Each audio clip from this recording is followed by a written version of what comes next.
at the same time. And corona could be just some little flare-ups that we'll take care of. We're going to knock it out. We'll knock it out fast.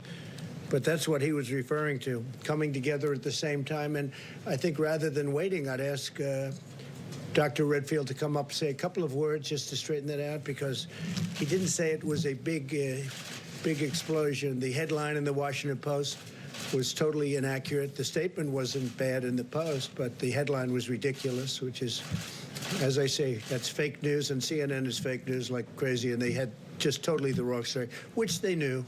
They were asked to change it, and they wouldn't do that. It was false. So I'll ask Dr. Redfield, who is a real professional, to come up and explain. Please. Thank you, Doc. Thank you, Mr. President. I really do think it's important to clarify this as we build the confidence of the American people. When I commented yesterday that there was a possibility of the fall-winter, next fall and winter, it could be more difficult, more complicated, when we had two respiratory illnesses circulating at the same time, influenza and the coronavirus 19. But I think it's really important to emphasize what I didn't say. I didn't say that this was going to be worse. I said it was going to be more complicated or more difficult and potentially complicated because we'll have flu and coronavirus circulating at the same time. I want to emphasize that we continue to build the nation's public health infrastructure to ensure that we have the capacity to stay in the containment mode. Those of you who heard me talk before, I've told you that in January and February, up to February 27, 28, this nation had 14 cases. We were in the containment mode. And then, unfortunately, the virus overwhelmed where we got into extreme mitigation. We are building that public health capacity now to make sure that we stay in the containment mode for the upcoming fall and winter season. So we will not need to resort to the kind of mitigation that we had to this spring.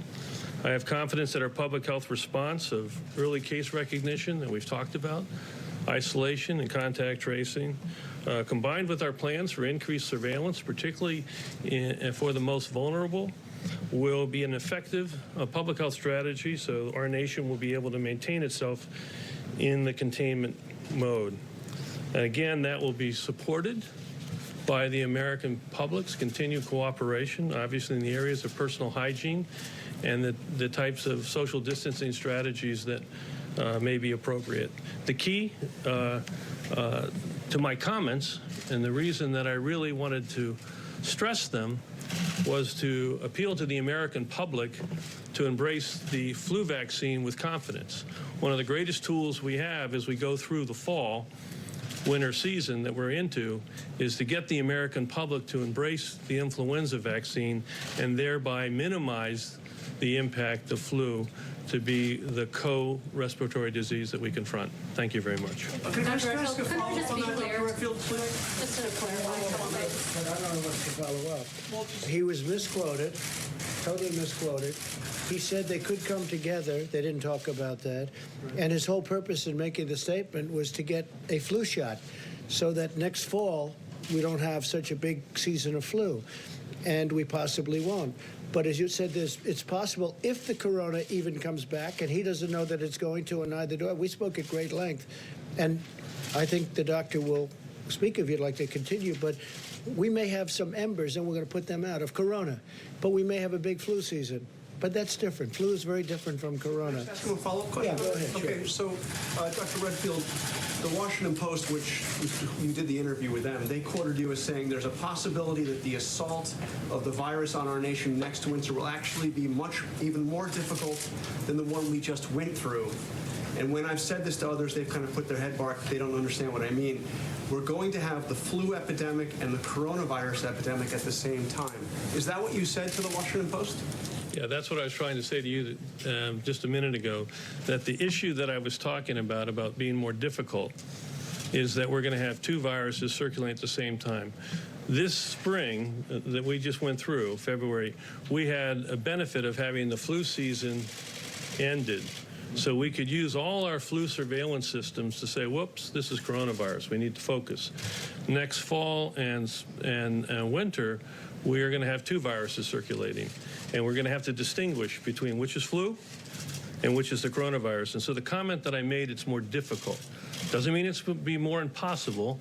Doesn't mean it's going to be more, as some people have said, worse. It just means it's more difficult because we have to distinguish between the two. And what I was wanting to do, and what I want to do again here, is appeal to the American public to recognize they can really help like they did with mitigation, which they really helped. I need them to help now to best prepare us by getting the flu vaccine and taking flu out of the picture. But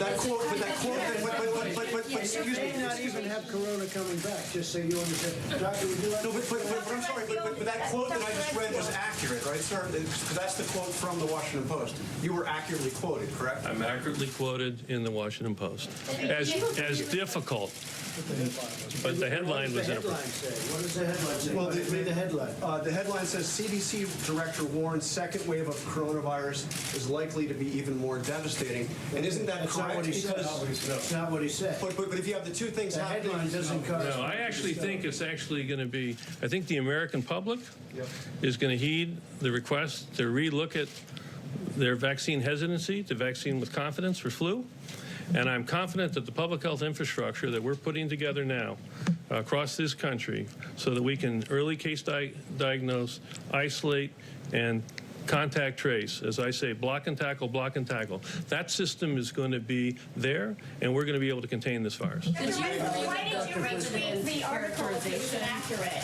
Doctor, why did you retweet it? You weren't called. So we talked about this yesterday when you asked me this question, and someone I think used the word devastating. And I want to really, again, emphasize to the American public that when we first interacted with this virus for the first time in the February and March timeframe, we didn't have an understanding of its transmissibility, all of its symptoms. We do now.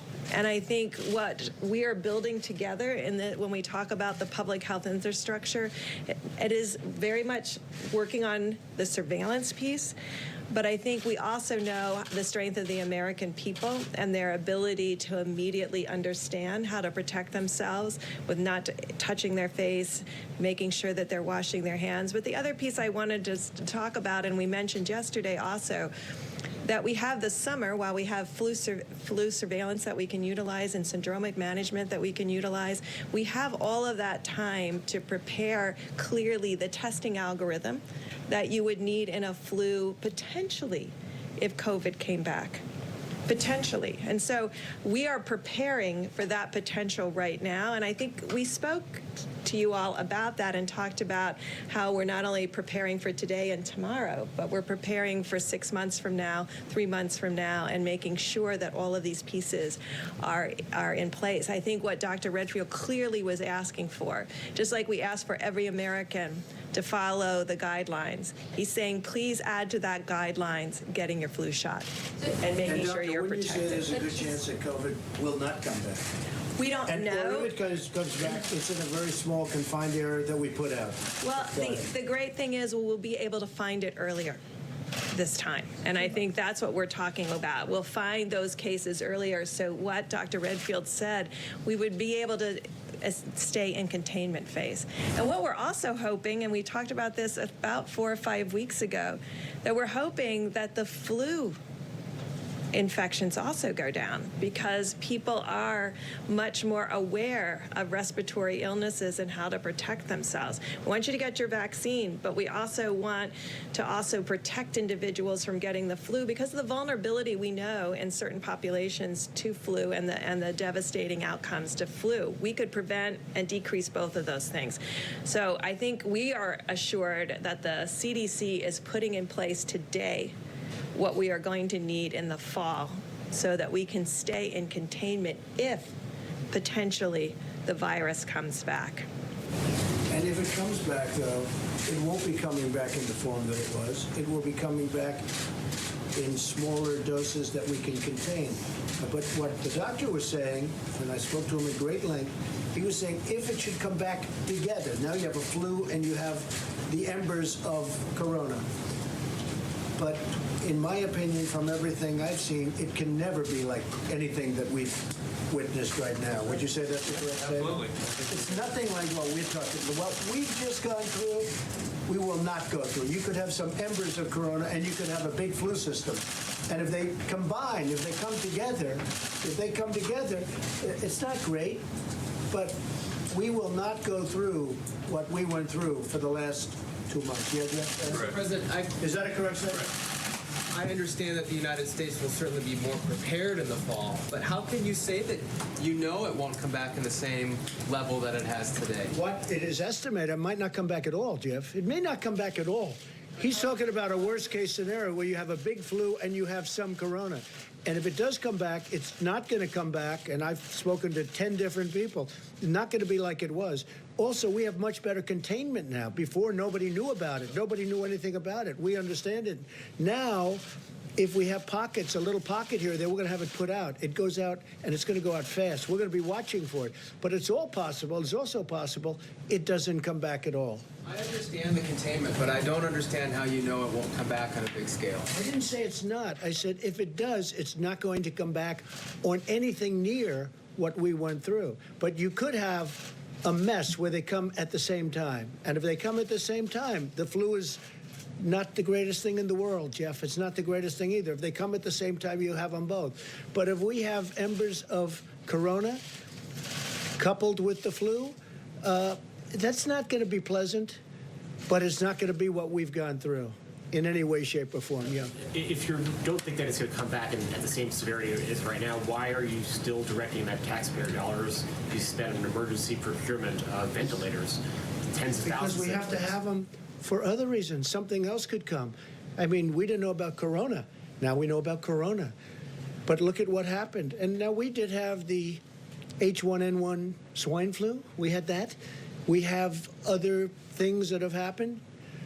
We had various forms of flu, but nothing like what we've had here. Nothing at all like what we've had here with the virus. But something could happen. I think that the stockpiles, we're making hundreds of thousands of ventilators right now. Nobody writes about that. You know, at the one time, all they talked about was ventilators, right? Because you didn't think it was possible for me to solve that problem. And I solved it, and nobody can believe it. I just spoke to world leaders today who desperately need ventilators. They said, the job you've done, and we're sending 500 to Mexico, then another 500 to France. We're sending some to Spain. We're sending some to Italy. We have them, they're being made by the thousands. And world leaders, I spoke to Prime Minister, I went through a lot of different calls today. I won't even tell you. But I can give you a list if you want. But I went through a lot of calls to a lot of leaders. Spoke with Pakistan. They would like to have some ventilators. We're going to get them some ventilators. But they all said to me one thing. It was incredible that you solved the ventilator problem, because that was a big problem. The testing problem. We've done more than any other nation in the world. Go a step further. If you added up the testing of every nation in the world, put them together, we've done substantially more than that. You people aren't satisfied. So let's say we had 350 million people in the United States, right? Let's say. And if we gave every one of those people a test 10 times, so we gave 350 people a test 10 times, the fake news media would say, where's the 11th time? He didn't do his job. Trump didn't do his job. Because you have a lot of bad reporting out there. It's very sad. And it's so bad. That's not true. Well, you're one of the leaders of the bad reporting. No, but that's not true. Okay, let's get on to another subject. I wanted that to be cleared up. If you want, we can get onto it later, but I want the Vice President to speak. But you ought to get the news accurately. You ought to write it. If you take a look at what you wrote about the ventilators, and when we became the king of ventilators, we're making different factories all over ventilators by the thousands. In fact, Mike got back from Wisconsin. First thing he did, he called up. I said, how's it going? He said, you're not going to believe. He just saw a plant, a factory, where they're making ventilators. I think I can say the words were unbelievable. He said it was unbelievable when he saw the quality of the equipment, the professionalism, a tremendous number of, how many workers would you say were there? Over 550. They doubled production and are about to triple production. Nobody thought this could be done. The fake news was very unhappy that it was done. But you guys don't ask me about ventilators anymore. Who's unhappy that ventilators are Everybody, being made, Mr. because you President? never mention it. You never mention it. There's no stories. What a great job we've done with